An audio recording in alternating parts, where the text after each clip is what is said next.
I think we'll just go ahead and get started and move forward here. We've got a pretty good group on so far. So we have Chris Seveney and Lauren Wells joining us to talk about note investing. They both work for Seveney Investments. So I'm just going to turn it over to you guys. And typically the way we do this is you kind of give your presentation. If someone in the middle of it wants to ask a question, they can raise their hand or post something in the chat, and then we'll hold time after for most of the questions typically come after because it's hard to kind of interrupt in a Zoom. But if that's cool with you, we'll go ahead and get started. Yeah. Awesome. And if I see something in the chat that we're about to cover, I'll try to bring it in. I'll kind of monitor that as well. So. Perfect. Okay. Can everyone see my screen? Yes. Okay.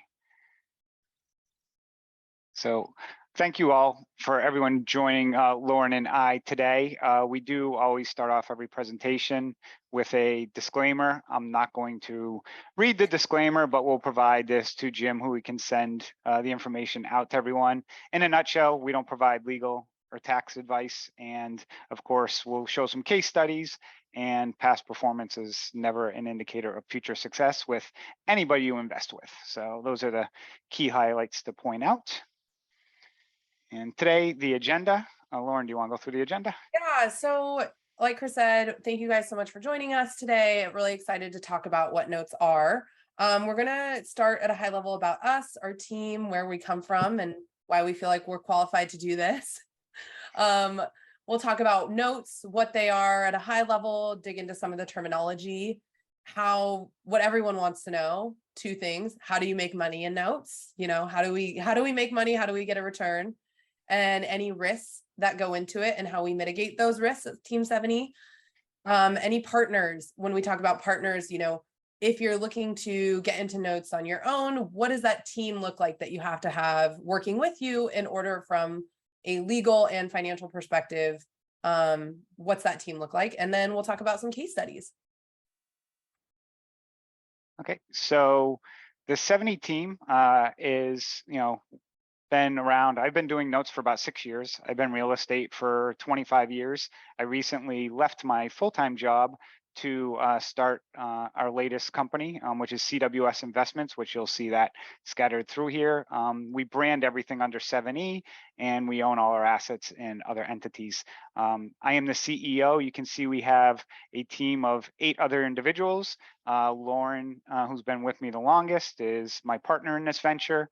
We invest throughout the country. We've been in over 40 states where we've invested notes. We've managed over 500 notes over those last 5 or 6 years. We've done Regulation D offerings. We've done JV deals. We've sold partials. We recently got qualified by the SEC for a Regulation A+ offering.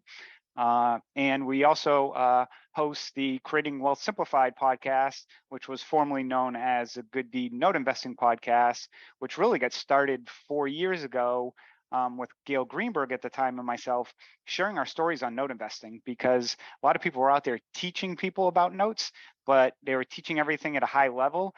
And for those that know me, we really like to tell the full story and paint the full picture, which we'll talk about in some of the case studies today as well. Yeah, so really quick, Chris, before you move on, just a little bit about me. I have been in real estate since 2011, and in notes for the past few years. And then, like Chris said, we have that podcast. I urge everyone to listen to the podcast. I just started co-hosting it with Chris, but prior to that, it was, when I first started getting into notes, it was one of the podcasts that I listened to learn the good, the bad, the great, and the ugly about note investing. And really, I feel like sets clear expectations outside of some of the other literature out there that makes it seem like rainbows and butterflies all the time. Very true. So breaking down simply, what is a note? First, I'll explain a note and the difference between a mortgage, but a note is just an agreement. It's an IOU is really what a note is. In real estate, of course, it's money that is lent to buy real estate, which has set terms and conditions.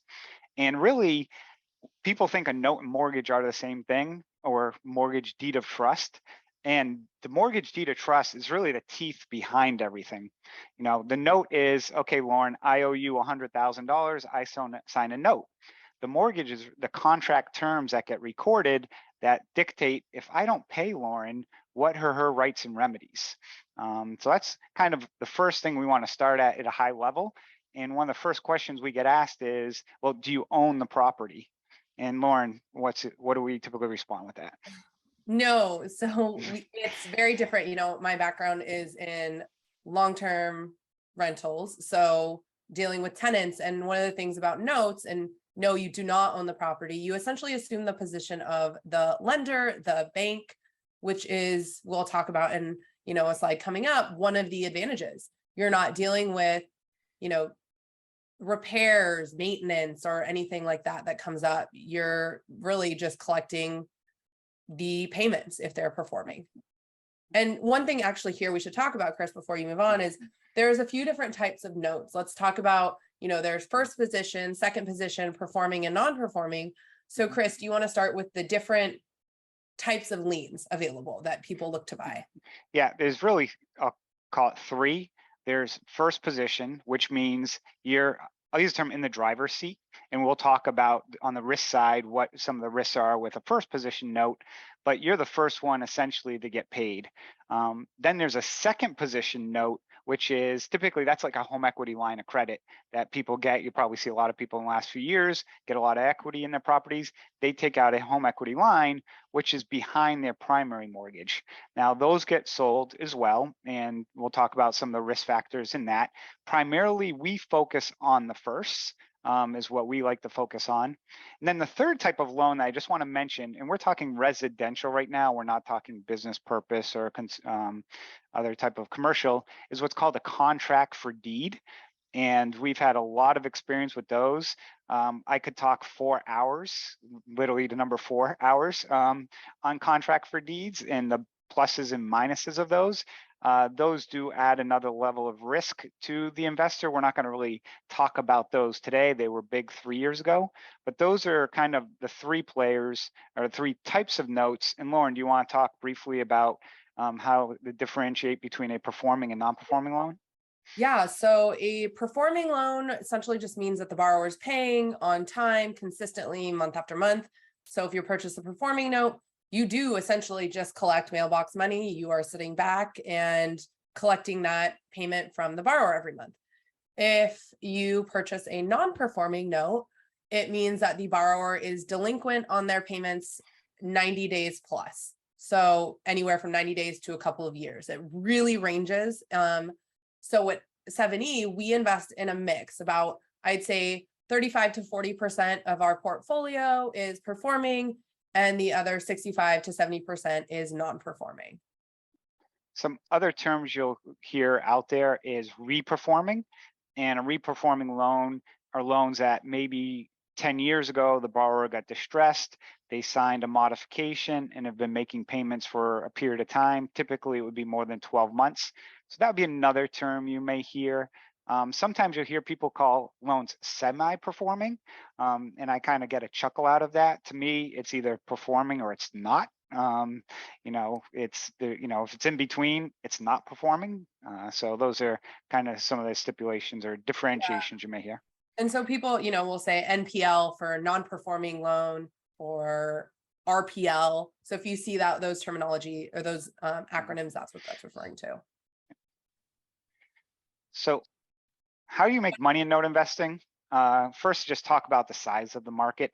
You know, there is over $400 billion in distressed debt out there. I'd say it's very similar a lot to real estate or buying conventional real estate in some senses. You know, one of the primary things you got to focus on is location. Location in note investing is key. With note investing, you have a lot more flexibility in what you can do with that asset if you have to take that property back. But you know, if you have a property in the middle of nowhere and it's the only house within 3 miles, it doesn't matter, you know, how many options you have. You know, the location kind of dictates, you know, the limit of what you can do with it. So that's one aspect. The property type is also important of course, in note investing. You know, the costs of the assets. You got to remember, if you're on a coast, which Lauren and I are both on, where we both are, I'm in DC, she's in Santa Barbara, $500,000 for a home is, probably a starter home.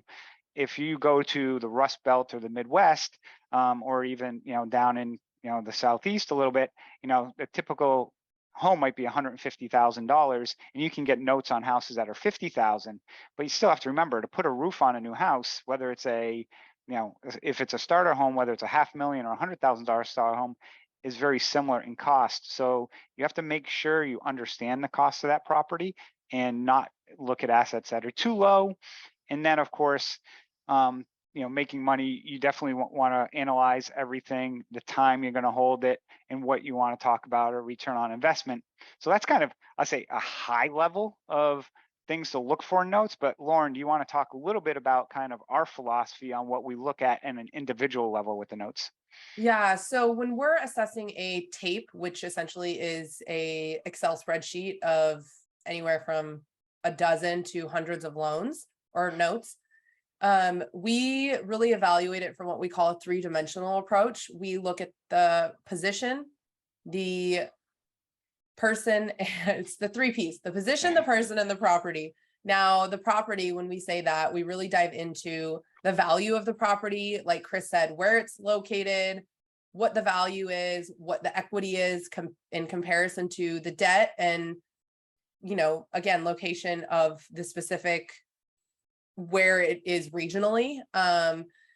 We also look at the person. So when I say the person, we actually take a look at the borrower, like what's their ability to repay, what's kind of their story. I like to say someone I was first mentored by when I, got into notes would say like every note tells a story. So really digging into the person and what their story is. And then we look at the position. So what caused, in the case of a non-performing note, what caused the borrower to get into this position? Was it, COVID? Was it, health? Was it some sort of job loss?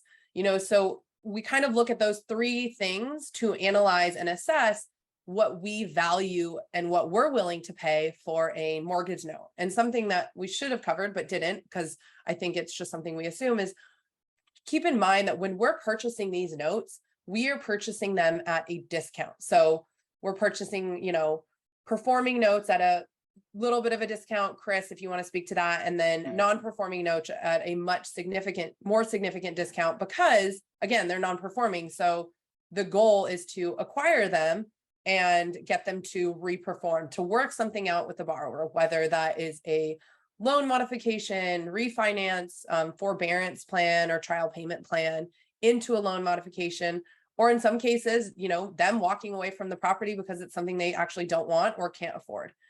So that's kind of what goes into our acquisition and kind of due diligence process. Now, when you are given a tape of loans to assess, you put down, you do your initial overview of, this is what I'm willing to pay for this specific note.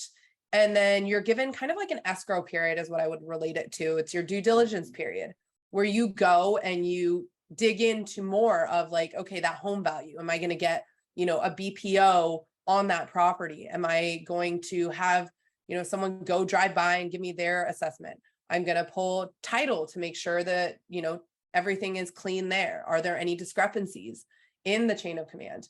And then you're able to go back if you find something that, doesn't line up, or you find that the value is significantly off from what the seller gave you, and you can adjust your bid. So trying not to get too into the weeds here, but kind of show you what the process looks like from, okay, here's some notes to bid on. You do your high level overview. And then after that, you do have that due diligence period to go back and assess at a deeper level each of the loans. Yeah, and a few questions we get asked is, okay, you look at the person, what are some of the red flags? For example, we just looked at a tape of several hundred assets, and in certain instances, the borrower over the last 15 years has filed bankruptcy 6 times. So over the last 15 years, And each time they would make it about chapter 13, which should be a 5-year plan, they'd make it about a year, year and a half, and then it would get dismissed because they weren't making payments.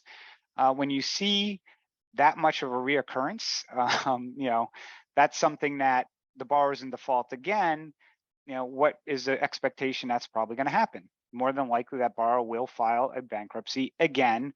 And that, bankruptcy loans aren't bad. I love bankruptcy loans, but I don't like people who are strategic filers of bankruptcy and continue, because you're never going to get to a resolution on that loan. You're just going to get into this perpetual process of back and forth, and it might take you 2 to 3 years to get to an exit.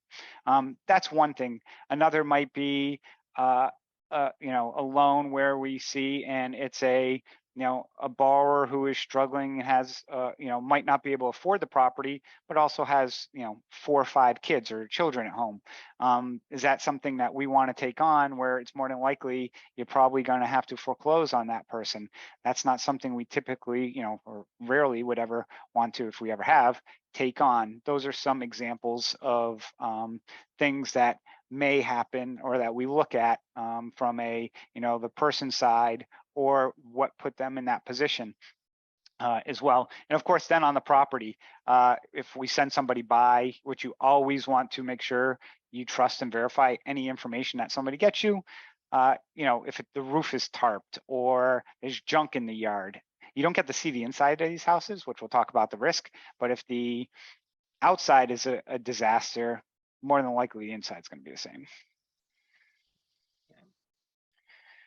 Which, we talk a little bit about the note investing side of things. Now, briefly want to talk about the benefits of note investing versus holding real estate or other types of alternative investments. And one of the things I always like to start this slide out with is, if you go to any major city and you're driving through, who typically has their name on the tallest building in that city? And typically it's a bank. And the bank is kind of the Rockefeller strategy of, they own nothing and control everything. And when you are in note investing, it's kind of that philosophy of you are the bank. And Lauren, do you want to start kind of rolling through some of these? Yeah, I'm chuckling because I haven't heard you use the Rockefeller analogy in a really long time, and it reminded me. So one thing that we didn't mention, when it comes to making money, so obviously making money with the performing, you're, buying at a discount and collecting that's cash flow. The non-performing, the goal is to get them reperforming and then either be able to sell the note or bring it to a resolution of some sort. So something that I think, when we had Jim on our podcast, we talked about, and one of the biggest benefits of notes is, it is more passive than active. Now, I wouldn't say managing our portfolio of notes is truly passive.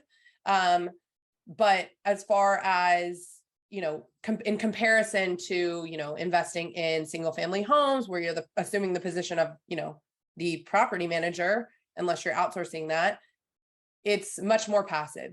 Compared to owning anything physical, you're not dealing with, like they say, the tenants' toilets and termites. You're not dealing with any repairs that need to be done to the house. That all is, falls on the borrower. So much more passive than some other alternative investments. Yeah, just want to kind of add to that is note investing, and how I kind of fell into note investing was kind of the next item about that whole portfolio management, where you can do it at any point in time, anywhere around the country, and invest anywhere. And my backstory was my wife and I started doing some fix and flip rentals that we were doing. And after 2 of them, we had 2 little kids, and my wife looks at me and says, we can't continue to spend every weekend trying to rehab a property and so forth. We can't do it with all the kids and activities. And, type of person I am, I'm like, I can't sit down for more than 30 seconds. So I got to find something to do. And I stumbled upon note investing. And what really lured me to it was the fact that, like I said, my wife goes to bed at 9:30, 10 o'clock at night. From, I used to call myself midnight to 2, I could research a tape and I could put in bids. And again, being in Washington, D.C., if I got a call and it's like, oh, this property is available off market, can you go there? I'm like, I have a job, I'm working, I can't get there. And then if I tried to get there that evening, it's already under agreement. So with conventional real estate, that process moves so fast, where with notes, it is a a slowed down process that Gorham mentioned of they'll put out a list of assets, give people a week to take a look at them, and put in the numbers. So it is something that isn't as much as a time constraint as traditional real estate. Yeah, and then really it's real estate, is one of the safer investments. And unlike stocks or bonds that are backed by little collateral and have, that high volatility, a note is secured in our case by those physical properties, those single family homes. So, we always get asked, what are these secured by? And they're secured by those single family homes. And like Lauren mentioned, it's backed by the collateral. And a question that gets asked a lot, especially in today's environment, is what's going to happen to your note investment if the value of the property comes down by 20% or 30%? I get this question maybe once a day. Yeah. Especially right now. Okay. How do you answer it? Well, this is where our, kind of our formula and our due diligence, the money is made on the purchase. So we have really dialed in our due diligence process. So we typically try to, on the normal loan to value, without any discount or pricing that we're going to pay, when we're looking at the loan and the value of the property, excuse me, we generally like to stay below 75% loan to value. That is before we take into account what we're willing to pay for the loan. So let's give an example. If there is a property worth $100,000, the loan balance wouldn't be more than 75,000. And then what of that 75,000 are we going to pay for that loan? And it's typically, if it's, let's say it's non-performing, it could be anywhere from like 35 to 40,000. So even if the property in value were to get rid of this phantom value of the last 2 years that we've seen with COVID, say it was to drop to 70,000 or 60,000, we still have equity. We've protected ourselves, I guess, against those, economic shifts in the market, especially that we're seeing right now. Yeah, we're not originating the loan like today and worried about the decline. We're buying loans that are older in nature. Yeah. And then the other component to it is on our performing portfolio, I'll ask anybody who's on this call right now that, if you own a house, if your property values decrease by 10% in the next 2 years, does that change anything on you? Or are you going to still continue to pay your mortgage? I'm assuming you're still going to pay your mortgage as long as you have a job. So job market on the performing side is much more important because, if you're a homeowner who has the stability of the job and, property values decrease a little bit, if you want to move, you can, but you're not forced to. So it doesn't really have an impact that much on the loan. On the performing loans, the impact is more based off of change of, a life circumstance that happens to the borrower, not the market of the real estate. Yeah. And another thing I'll add is most of the loans that, that are put out to individual firms or individual investors to purchase weren't originated during COVID. They were originated anywhere from 5 to 10 years ago, even more. Or even earlier. And those values at which those were originated, even if you were to take away the last few years of, increase in valuation of homes, would still have equity in the property.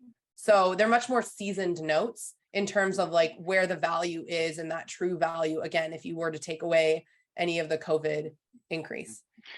And that's not to say we don't see underwater mortgages. We still see them. Yes. And when we evaluate them, when you bid on a number, let's say somebody owes 400 and the house is only 100, you really don't care about the 400. The 100,000 is the lower of the two. So our numbers are based off the lower of what they owe or the property value. So. And then really the last thing, versatility, talking about, those exit strategies. There are so many different exit strategies you can take with a borrower. You can resell the note, you can modify the loan, or you can take back the property via foreclosure. That's kind of one of the fun things, is looking at each note as a unique situation, depending on what the borrower is, if the borrower comes to the table or not, or, what their ability to repay is, or what they really want to do. We've had some borrowers who, don't want the property, don't want to stay in the property anymore. So with the non-performing notes, you're able to, the the best thing to do would be to get the borrower to start making payments again, and then being able to turn around and, season it into an RPL and resell it for higher margins. So, just the versatility and access to the different avenues to make money and kind of come to a resolution is something unique to notes. And then also, on that topic, people always ask, well, why don't banks do this? Well, banks, they don't have the manpower. And they're kind of cookie cutter in their approach to everything. They're very regulated in what they can offer, how they can operate, whereas we are able to look at each specific loan as a unique case and really work with the borrower and come to a resolution that's a win-win for everyone. So that's also. And I'll just mention something about banks because this just happened to me. I closed a bank account several months ago and I had to go back and get a statement. And if I told you how much time I had to spend just to go get a statement, a bank statement from a closed account, was almost like, an act of Congress. So imagine the red tape they have to go through when somebody wants to modify their payments. And, through the 2008 on, of course, they have gotten better with it. And the other thing, and again, this is a topic I can talk hours on, and I'll just mention, people ever want to learn about the fractional reserve banking and how banks basically can create money out of thin air. But that impacts why it's better for them to get a distressed mortgage off their books than hold it, is a whole, and there's books out there that talk about it, or you Google it. But at the end of the day, it's actually better for banks in most instances to liquidate their assets so they can get that money back out the door versus holding it on as a liability on their balance sheet. And the other thing that Lauren briefly mentioned too is I want to touch upon, if you model the notes properly, you typically, I'd say 95% of the time, the most profitable exit is by keeping the borrower in the home. So when you think about that, most people think about notes and get in. It's like, oh, I'm just going to get it. It's a way for me to get more REO property, or if you want to be, yes, you can do that. Absolutely. But I'll tell you, over time, if you model everything properly, getting them to reperform, give you some money down, pay for a year to 18 months, and then sell that at a reperformer at maybe 80 cents on the dollar to somebody who has an IRA or is looking for some passive cash flow. When you're buying it at, call it even 50 cents on the dollar, getting 18 months of payments and then selling it, it's your returns will be, significant. Yeah. So really quickly, we won't spend too much time on this. If, again, at the end of this, I will give you my personal email. I am more than happy to talk to anyone who has questions. But partners in note investing. So when and if you were deciding to go and kind of build your own note portfolio, like, who do you need involved? So you need realtors to help with, BPOs, inspections, exterior inspections of properties, helping you assign a value to a property. And then if you were to go to the foreclosure process, kind of helping you with that. Servicing companies, this is probably the number one, like, must have, that between this and a legal team, from a legal and compliance perspective, back maybe 5-10 years ago, you might've been able to service your own loans. If you originate, that's one thing, but servicing companies are kind of like that legal buffer between you and the borrower. It's required in all states. The servicing company acts as the liaison between you and the borrower. So instead of you speaking directly with the borrower, sending the borrower, all the hello letter, goodbye letter, legal compliance from a regulatory standpoint, the servicing company kind of acts as that on your behalf. Legal team, if, again, kind of working in conjunction with you and the servicing company to, whether that is, do a loan modification, if you're going through the foreclosure process, and that demand letter.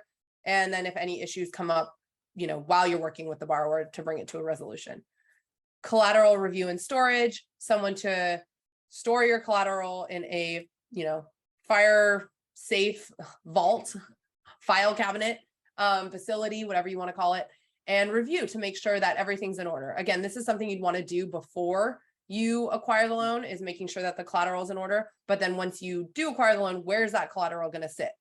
I will tell you, I have some collateral literally sitting in my closet. Not the best place for it. Definitely not the best place for it. When I first started, learned that really quickly. and had a collateral, like there's people who literally just house collateral. And then, you know, preservation contractors. So if a property is vacant, you know, how are you taking care of it? Especially kind of, that really depends. I'm in California, so that was new to me. We don't have any like extreme weather conditions when it comes to being super cold. So, but on the East Coast, they do. So, and pretty much everywhere else in the country. So, you know, having a company that will go out and make sure that the property isn't falling apart due to extreme weather or anything of that nature. Yeah, and anybody needs a name of any contacts, feel free to reach out to either one of us. We have built over our years networks of people and team members who to work with, who we like, and can give recommendations for them. So, okay. And we'll go through these really quick, just because we do have some questions coming in, and I want to leave time for anyone else who has other questions. So. So I wanted to share 2 case studies with people. The first one, you know, I'm going to show you a positive one, and I'll show you one not so positive, I guess. This was a loan that was in Illinois that the borrower had not paid in 8 years. And people wonder, oh my God, borrower hadn't paid 8 years. Why would you even look at this loan? They owed about, you know, $65,000. There's a typo here. The payoff was $150,000 at the bottom, not $15,000. My apologies. But the property had a $50,000 value to it. So again, this was well underwater. This was 2016, 2017 timeframe when we looked to acquire it. But at the time, and part of the loans that we got from the seller, they included the servicing comments, which is very rare. And in the comments, there wasn't a lot of reach out, but there was a Chapter 7 bankruptcy filing right when the borrower kind of stopped paying. And this was part of a pool that we bought, and we ended up paying approximately $10,000 for this asset, to give you an idea of, you know, the price, because it was so delinquent, basically 20 cents on the dollar from the market value. Once we got it with our servicer, we basically had the attorney reach out to the prior attorney and say, hey, look, you know, this person hadn't paid. We're going to send a demand letter. The prior company never did anything. He's like, let me call the borrower first. That seems very odd. Well, the borrower was, her name was Diane, and you know, was an elderly woman who thought because of Chapter 7, which liquidates you of your debt, that she no longer had to pay her mortgage anymore. She thought she got a free house. Which is not the case. That's why you have the mortgage, which secures it. And she's like, oh my God, what am I going to do?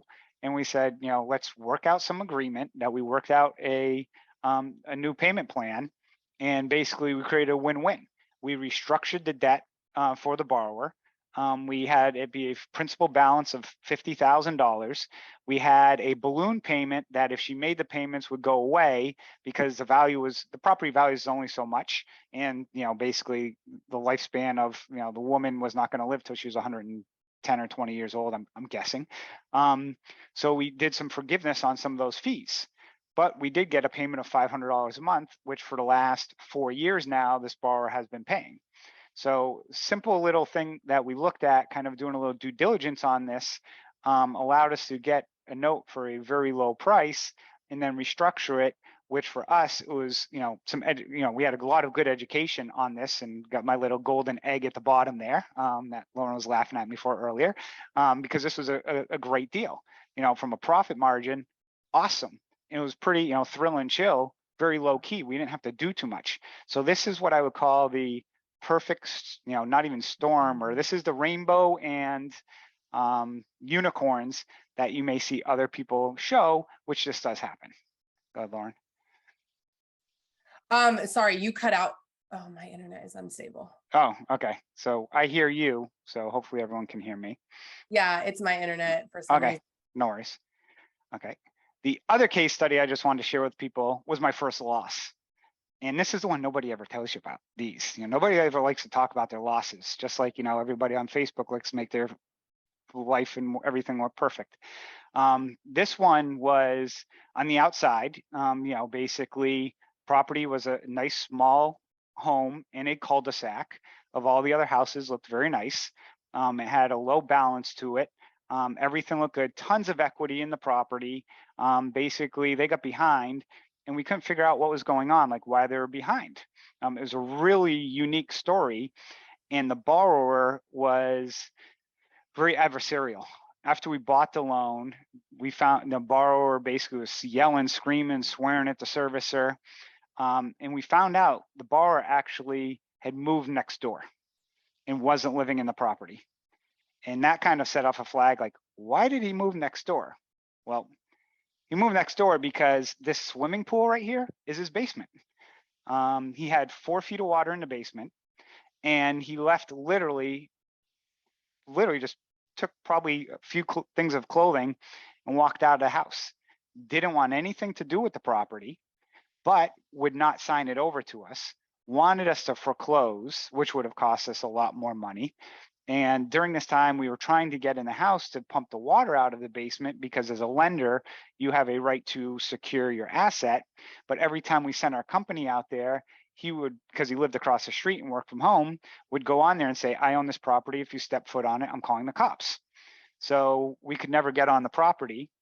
Then when he finally lets us on the property, we go to pump out the water. And of course, the neighbor used to work for the water commission, who said, you can't pump the water out. You have to, pump it, about a mile away into some storm drain manhole and stuff. Long story short, we got it resolved.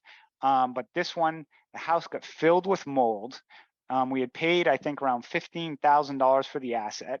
But even after all of that was said and done, we probably lost about $7,000 or $8,000 on the asset, which in the grand scheme of things, is not a huge amount of money when you have a large portfolio. If you have one asset, yes. But from an education standpoint, again, learned a lot from this one of definitely being adversarial with borrowers and how to manage them. And I think I made some mistakes where I let my emotions get the best of me back in the day, 5-6 years ago. Again, we made no money, could have been negative, if we went any lower. And I thrill and chill this score of a 9 because it definitely got on my nerves, this asset. And it's got the half-eaten chocolate egg, which we scored this one. But I wanted to share this with you because some of the risks, with note investing is the fact that, besides the issues with the title that we talk about and some of these other risks, there's also the potential for you don't get to see the insides of these properties. So I know we had some questions, so let's start addressing some of those that we had. Few questions. Market forecast. Do we think 2023 will see an increased availability of NPLs? And do we look to continue the 60-40 strategy in 2023? We're already starting to see more availability in NPLs. But let me just kind of start off by saying too, the last 2 years, the number of NPLs out there are probably at all-time lows. 4 or 5 years ago, I had so many loans coming my way that I would get these tapes and I just couldn't bid them all. Now it's very challenging, and I like to use a term, 3-4 years ago, basically you would be a farmer, whereas you'd cultivate that relationship and then your crops would grow, and then basically you could go harvest those. And that's really what note investing was, is you build some relationships with sellers, and then basically you could go to them every week or two and basically take your pick of assets that you wanted. Today, you got to be a hunter, and meaning that you got to go out and kind of source your own food. It's not coming to you, you got to go source it. That is starting to open up right now, and we're starting to see more assets and more stuff come down. One thing that I think people need to understand though too is real estate, and with what's going on in the economy right now, real estate is always a lagging indicator. It lags. It's usually 12 to 18 months. And when a lot of these loans are owned by the GSEs, the government-sponsored entities, Fannie, Freddie, and they're securitized, and if they go non-performing, they may break them off and sell them. There's a process for that to be from all the way up here of dealing in trillions of dollars down to somebody who wants to buy a one-off up to, where we want to be at, 50+ million. So there's time that it's going to take to get there. I think over the next 2 to 3 years, you're going to see an increase in NPLs, and it's not going to be just all of a sudden the floodgates open. It's going to be a process.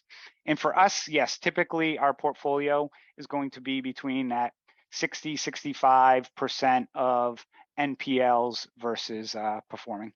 Yeah. And on that note, someone asked, of the 60% that are non-performing, how many of those are first position notes? And I would say, I mean, Chris, you could probably have a better eyes on this, updated eyes on this. I think I have bought in my time 3 to 4 seconds. Yeah. So Like 99% of them.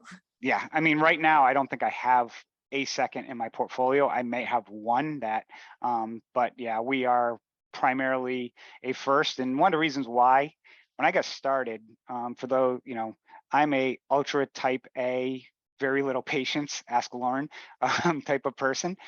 And with first, and I'm a real estate guy from my background. So with first, your primary focus is on, okay, the property, because if the borrower doesn't perform, the property is my remedy. On seconds, you're more a therapist.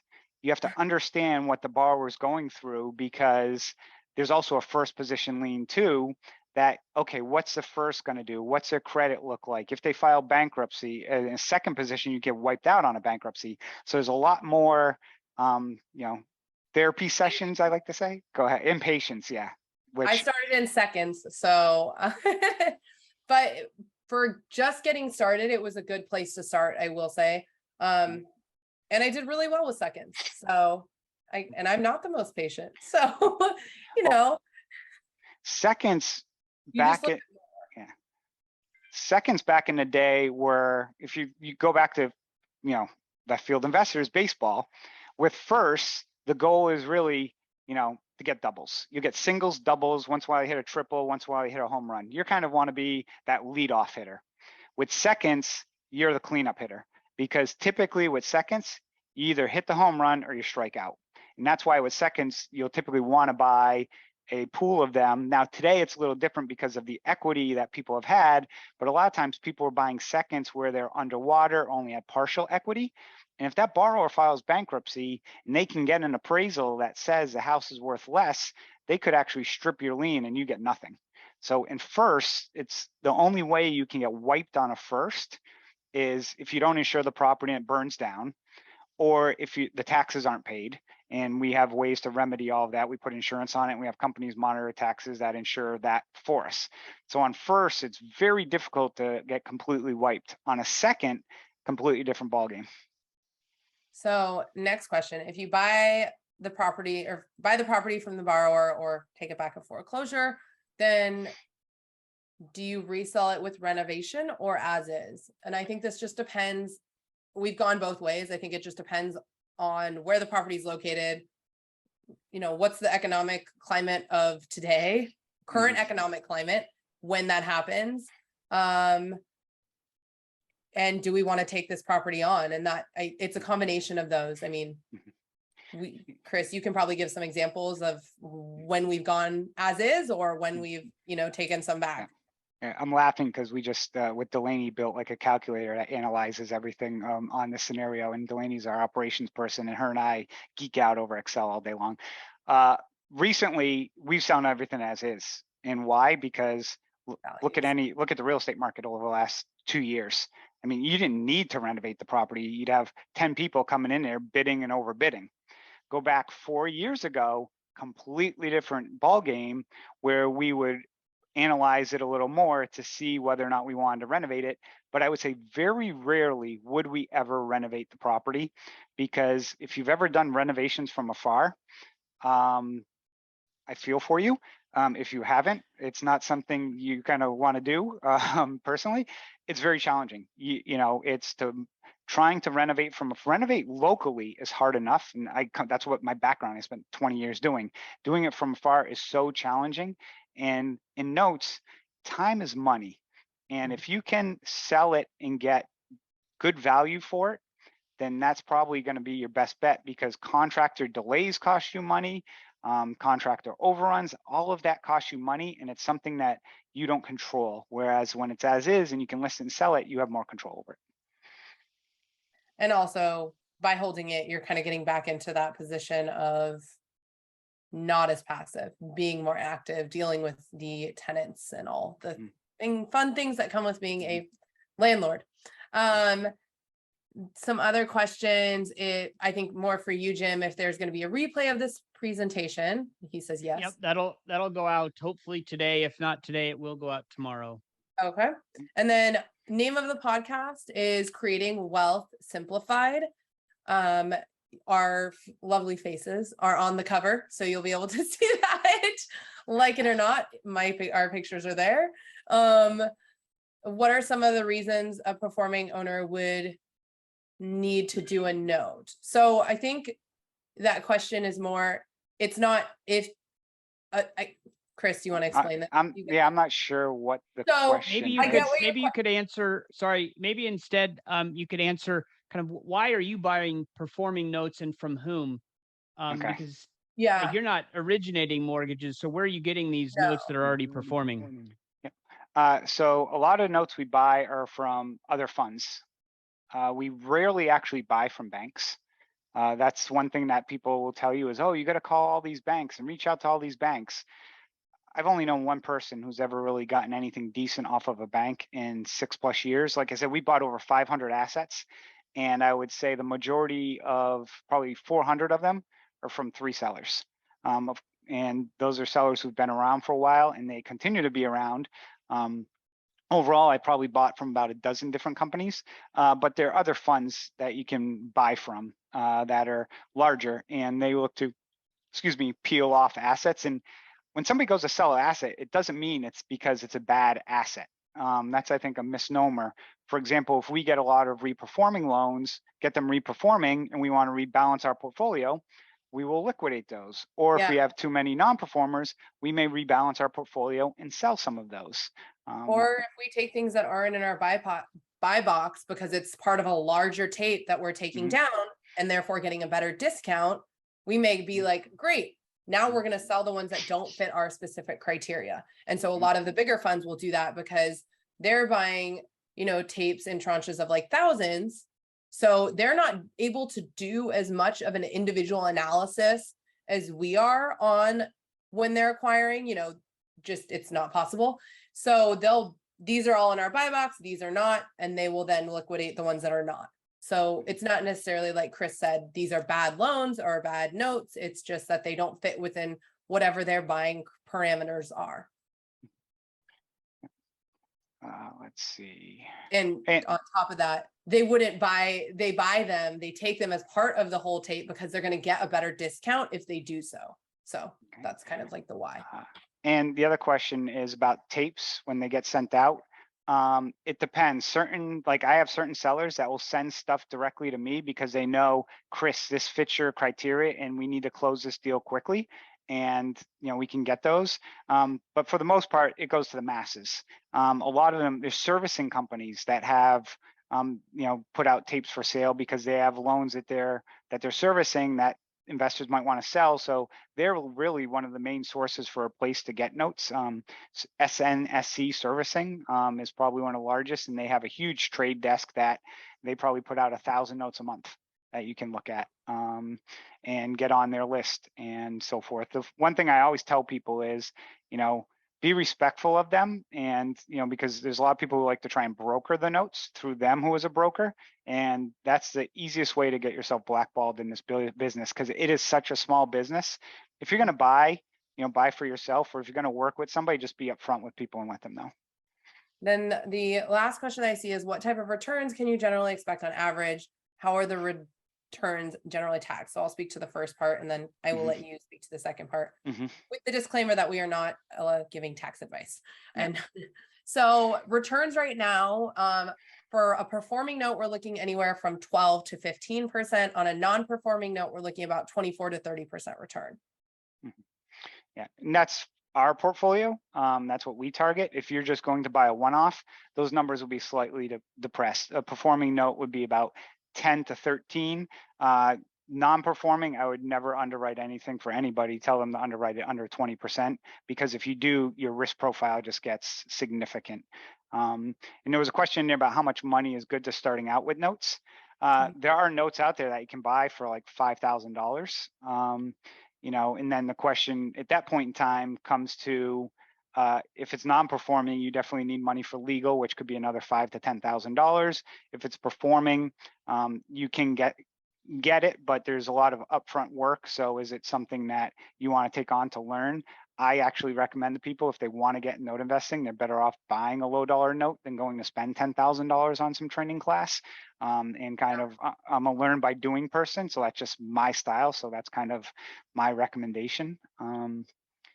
The other question about how are they generally taxed? They typically are taxed as, if you own a note personally, it's typically taxed as ordinary income. So, that's something that you have to be cognizant of. And once, let's say you buy a note for 10,000 and it's got a balance of 20,000 on it, and they start paying, so your tax ordinary income on that interest, not the principal, but once your principal goes down to zero or your basis goes down to zero, that is also, the profit is also typically taxed at ordinary income as well. There's no depreciation because you're not owning properties and stuff. So buying notes from, with cash is, if you have an IRA, you're better using an IRA funds, and using cash to buy conventional real estate is one of the things what we recommend in that standpoint. And so that's kind of really the general tax component. Yeah. A So couple more questions. Sorry, Lauren. yeah, Just a couple no. more questions have come in that I wanted to ask that just came direct. And one of them, you mentioned the returns, and we're talking about, people investing in notes themselves. Most of us are passive investors who are looking for someone else to do it. And I'm sure you know of somebody who might have a fund of notes. Can you talk about maybe just kind of what the typical returns for that fund might be, and what maybe the advantages of investing with experts like yourselves rather than going out and doing it on your own might be? Is it a comparison to me buying my own, 10 unit apartment, or buying into a syndication and somebody else is doing it with a 200 unit apartment? Yeah, I'll speak to this a little bit. I saw Andrew actually just posted something in here about the minimum to invest and how kind of our fund is set up. So we have a Regulation A+ offering, which Chris mentioned earlier. The unique thing about that is we were qualified qualified by the SEC to accept money from accredited and non-accredited investors. Our minimum, Andrew, is $500, and we offer bonus shares starting at $25,000. So if anyone is interested in that, you can definitely email me directly. But I want to speak more to Jim's question about what does that mean? So I will tell you, full of transparency, a lot of our investors were investors who started out thinking they wanted to have a note portfolio. I myself had my own note portfolio. I've seconds and then kind of veered into first as well. You can do really well. It takes a lot more work than any of the books, I will tell you, ever lead you to think it will take. You saw all the vendors you work with. You kind of have to get your systems and your processes set up. So it is more of an active investment than, passive, hey, I'm investing in you, this is the return you're getting. So I guess if you're looking at the time value that you'll save, for example, our return is 8% annually. We pay monthly dividends. Now, something that's unique about that is we talked about the tax ramifications of notes being taxed as ordinary income. When you're investing with us, for example, you're getting those monthly dividends and they are taxed as dividends. So you're not going to get a K-1 at the beginning of the year to give to your accountant. You're going to get a 1099 dividend form, which is not taxed at ordinary income. I would check with your accountant to see what tax bracket you would fall into there, but typically the max tax there is 20%. So, with the max ordinary income being 37, that is a huge selling point for a lot of our investors. And then I don't know if that I could keep going forever on this. And then, someone had asked, is that tied to an individual note or a portfolio? So when you invest in any kind of fund syndication, it is tied, notes fund, it is tied to the entire portfolio. So you're looking at, like we mentioned earlier, our fund, which is, about 60% non-performing, 40% performing first position notes. And that really mitigates your risk. You're not tied to like one multifamily property and it doing well. You're tied, one note can go bad and that's totally fine. You know, your risk is spread out amongst them all. I'm just going to jump in real quick because I just want to mention recently I did see somebody who is says they have a fund, but they're like securitizing the notes to then have, when you invest, it is tied to a note. So be very careful when you read, and again, always read the subscription agreement, of course, in PPM, in our case, an offering circular, to understand, like for us, you're buying shares into our company, just like you would be buying Apple shares. But I've recently seen some people who are starting funds and like fractionalizing the note compared to doing the portfolio. And I just caution people on that because, you know, you are investing in that one note, and somebody sent me the language on it, and it basically said, hey, look, if that note goes bad, it's a no recourse loan as well. So there's no recourse against the other assets in that portfolio. So it's always one, just be careful on that from that standpoint. And one of the things that Lauren mentioned, like with the dividend, you know, we've ran it where, you know, people will come to me and say, oh, I can get 11%, you know, if I invest this much with that person. And we always tell people, you know, always when you see the number, again, understand what that number means and check the net as well, because a $25,000 investment with us, you know, yields a little over 9, which is equivalent to a 12 with a LLC. So it's always understanding the full terms of everything you're investing in. And it's overwhelming because I invest as well. And when you get a PPM that's 50 pages, it's like, oh my God. And typically you don't know what you skim over certain things sometimes or miss something until you realize, you know, it could burn you later. Yeah, I will say, like, I don't want to talk too much about our fund. You know, obviously I do. I would love everyone to invest. But I will say, if people are interested, we are very, very transparent. We host webinars monthly. If you're interested and you want to hear more about the fund, the details, the risks, how we mitigate them specific to this fund, we've hosted, probably in the last month, you can look at our podcast and we talk all about that. We post webinars to our offering page. Everything is posted for everyone to see. And then if you want to, like I said, if you want to reach out to me directly, you can email me at lauren@seveneyinvestments.com. And I'd be happy to jump on a call with you or even just send you those. If you don't want to talk and you just want to watch the webinars, I'll do that too. Yeah. And we have a webinar coming up on November 9th as well. So perfect. We did start late, so I'm going to go a little bit over. And we started late because of my user error. So one question, what is the life of the fund and redemption term? So can you put your money in, get it back out? Can you talk a little bit about that? And then I have one final question after that. Chris, go ahead. I'll let you take this one. Yeah, so it's a 4-year, and after 4 years you can redeem. Prior to that, you know, there are in the documents, there are written, you know, penalties that are involved, but while it's illiquid, the shares are, I'll call it tradable. So you're buying shares. We have a transfer agent that holds the shares.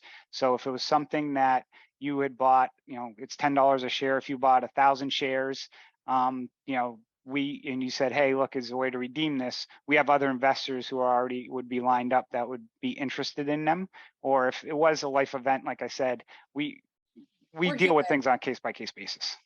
Yeah, you know, the penalties and everything are in there because obviously if everyone went to redeem at the same time, we'd have to massively liquidate everything. That's not, you know, something we'd be looking to do, but we're human. You know, I don't think Chris has ever charged someone a penalty. Like example, we were talking about this earlier, COVID hit came and people needed, you know, they were scared at first, they needed their money.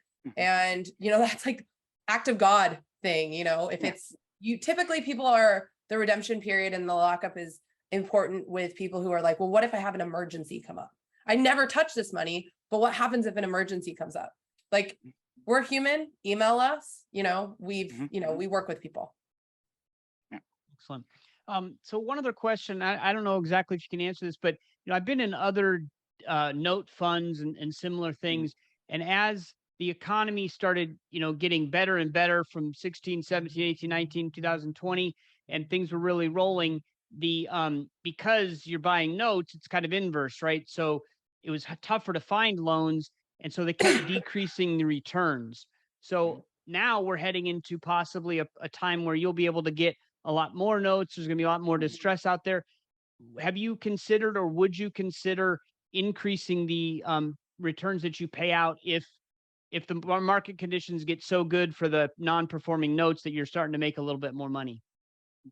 Yeah. So with the SEC, we have to be very careful with with the offerings and so forth. And that's one of the main differences between, like, in a Reg D offering, you can adjust things at any point in time. When we're dealing with the SEC, there's a whole process we have to go through.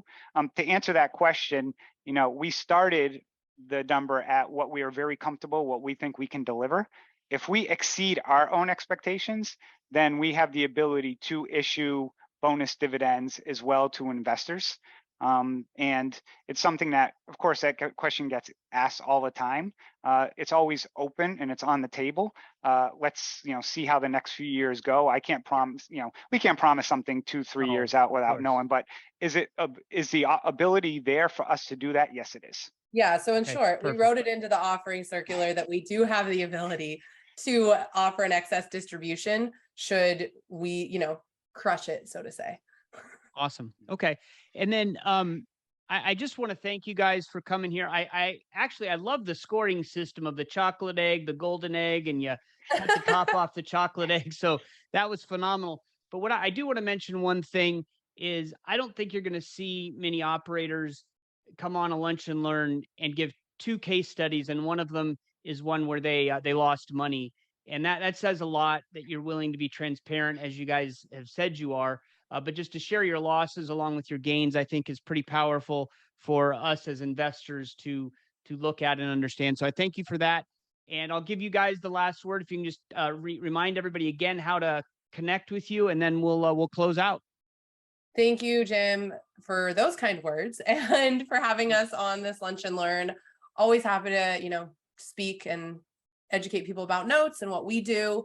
Like I said earlier, you can feel free to reach out, listen to our podcast. It's called Creating Wealth Simplified. Again, if you want me to email me or hop on a call, learn more, or have me direct you to specific podcast episodes, I'm more than happy to do so. You can reach me at Lauren, it's LAUREN at seveneyinvestments.com, or you can email, this is actually my direct number, so the 805-410-8577 that Chris just went over. Or you can, again, email me at Lauren at seveneyinvestments.com. And then we do also have our offering page if you wanted to just look without talking to me at the details of our offering at invest.seveneyinvestments.com. And it will outline everything there as well. So always happy to talk, or even if it's not about the fund and you just have questions about getting started in note investing, happy to do that as well. Again, feel free. We have all the social networks as well. So all of those. Excellent. Well, thank you guys very much. We appreciate you being on the Lunch and Learn, and we'll definitely have everyone who's interested. They will connect with you, and this recording will hopefully be posted today, more likely tomorrow. So Chris, Lauren, thank you very much, and everybody else, thank you for being on the Lunch and Learn today. Have a good day.